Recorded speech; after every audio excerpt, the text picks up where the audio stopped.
As crianças, principalmente abaixo de 3 anos, que estão na escola, não para de tossir nunca.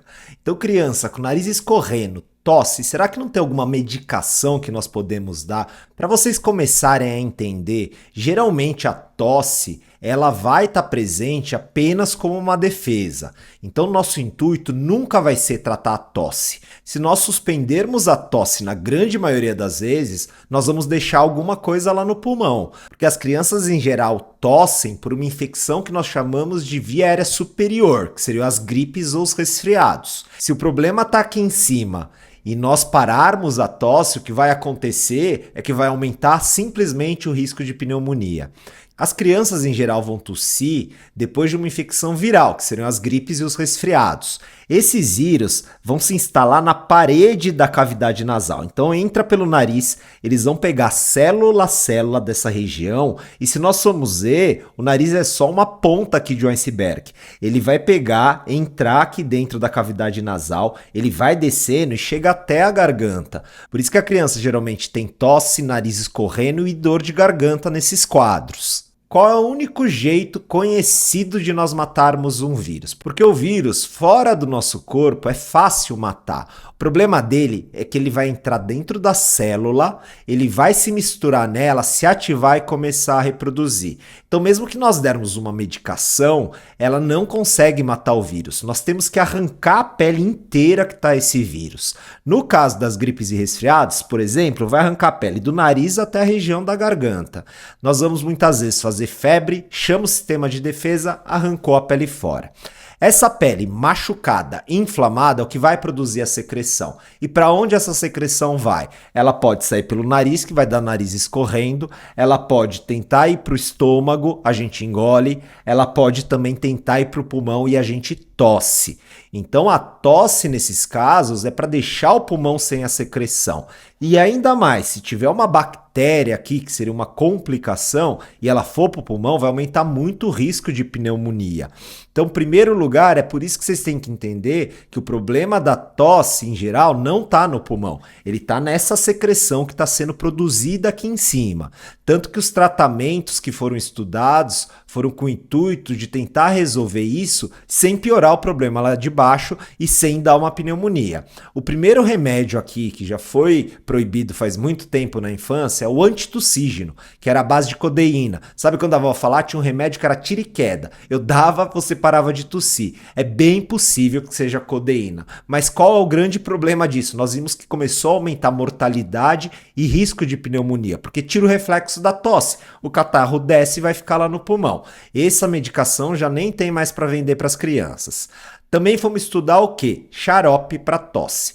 Todos os xaropes aí, mucolítico, fitoterápico, homeopatia, também os antialérgicos, tudo foi testado para esses casos. O que aconteceu? O efeito foi praticamente o efeito de água com açúcar. O doce alivia um pouco os sintomas, mas não teve eficácia.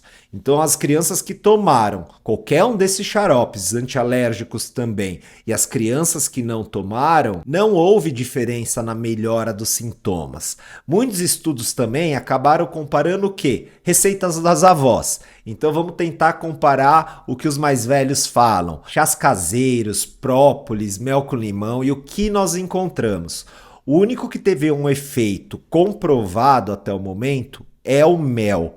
Então, quando nós comparamos o mel de abelha com as outras medicações para tosse, os xaropes, o mel acaba ganhando. E os remédios para tosse, todos eles podem ter um risco. Não existe remédio 100% seguro. Se nós dermos remédio para milhões, milhares de pessoas, sempre pode acontecer ou morte ou algum evento grave. Então, é raro, mas tem esse risco. Então, nós vamos dar qualquer uma dessas medicações que não tem um efeito de melhora, ou seja, eles são piores, inclusive, que o mel, e ainda vai ter o risco da criança ter um evento grave ou, inclusive, morte. Então, por isso que as academias médicas não recomendam esses xaropes vendidos nas farmácias, porque não tem benefício e aumenta o risco de efeito colateral. Outra medicação que eu vejo muito prescrita é o corticoide, é a prednisona. Isso é um hormônio, ele tem um efeito anti-inflamatório, risco de efeito colateral tem vários, e ele não tem uma evidência forte que comprova uma melhora dos sintomas. E mesmo que alivie um pouco, não vale a pena pelo risco de a gente dar um hormônio anti-inflamatório para a criança. Mas a grande pergunta que os pais me fazem é: então não vou dar nada? A questão é essa, nós não temos remédio que funcione. Mas o que pode ajudar? Isso já foi investigado também. A primeira coisa aqui que mais ajuda é tirar a secreção. Então, se nós tivermos como infecção do nariz até a garganta produzindo secreção, ou seja, uma gripe resfriada, infecção da via aérea superior, se nós lavarmos com uma grande quantidade de soro fisiológico, tem que melhorar essa tosse até produzir de novo. Então, uma higienização boa, lavagem nasal, isso é recomendado por toda a academia médica pediátrica do mundo. A outra coisa que ajuda são líquidos. Líquidos mais quentes também têm um alívio. Hidratação, a gente precisa hidratar bem a criança, até para combater essa doença, e também isso é a única coisa que vai ajudar a fluidificar a secreção. Nenhum xarope teve essa eficácia. Tanto que uma das formas de nós sabermos que não tem nada no pulmão é lavar bem o nariz. Se nós lavarmos o nariz com grande quantidade de soro e a criança melhorar dos sintomas, estiver bem, sem falta de ar, a chance de ter algo no pulmão é praticamente zero. Então isso ajuda inclusive os pais a avaliarem a criança em casa. Em relação à inalação com soro, isso também é algo que é muito cultural. Não tem nada que prove que jogar soro através de nebulização ajuda. Fora que imagina, se a secreção está bem grudada aqui, eu jogo uma inalação com soro, vai começar a pingar, desgrudar, pode inclusive piorar e aumentar a tosse. Alguns estudos mostram até piora dos sintomas. Fora que pode até desencadear uma crise de chiado, e se nós não usarmos um soro estéreo e o nebulizador bem higienizado, a gente ainda pode levar alguma infecção para dentro do aparelho respiratório, para dentro do pulmão. A ideia da inalação com soro, ela veio na verdade para jogar um remédio dentro do soro, para aí sim a medicação chegar no pulmão. Agora, inalação com soro simples não tem uma utilidade boa. O que eu falo é, dá até para fazer uma inalação? Sim, se eu tiver muito encatarrado. Eu faço uma inalação, ajudo a soltar um pouco a secreção e depois eu lavo bastante. Não vale a pena a guerra de fazer inalação. Uma batalha que vale a pena comprar é a lavagem nasal. Em relação a essas coisas inalatórias, tipo Vic ou aromáticos, também tem o risco. Nenhum deles teve evidência em melhora. Igual eu falei para vocês, a melhora vai ser eu tirar a secreção. E esses produtos, eles não fazem isso. E ainda eu já vi casos, e tem casos descritos de intoxicações graves, inclusive pelo Vic. Então a péssima notícia aqui é que de medicação nada vai ajudar. Para resumir, o que nós podemos fazer é que tem evidência médica e é seguro, porque não adianta a gente dar algo que melhore e a criança possa ter um efeito adverso. Por exemplo, se eu dou um antialérgico e a criança fica sonolenta e esquece de tossir, isso vai fazer mal para ela.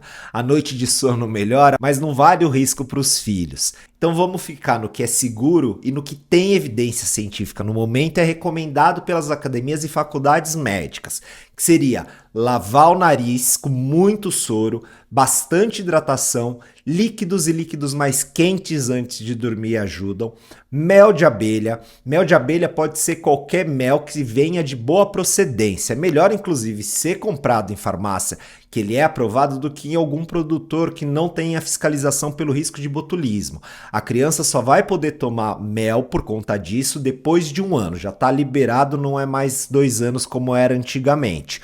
1 colher de chá à noite foi o que a maioria dos estudos mostrou para melhora dos sintomas. E a nebulização, mas igual eu falei, pouca evidência, e ela vale se nós somos lavar bem esse nariz depois. Todo o resto, mesmo que alguém me diga, mas no meu filho funciona, ou é coincidência, ou tem um risco alto de efeito colateral e não vale a pena. O lado bom é que depois que as crianças pegarem a maioria dos vírus, só para vocês terem ideia, esses são alguns dos mais frequentes nas escolas, mas cada um deles tem vários irmãos aqui e temos muitos outros vírus. Conforme eles pegam, a imunidade também vai melhorar conforme eles cresçam e esse quadro de tosse tende a melhorar. Eu sei que a tosse incomoda, mas vamos tentar fazer o que é seguro para as crianças, tá certo? Então até o próximo vídeo.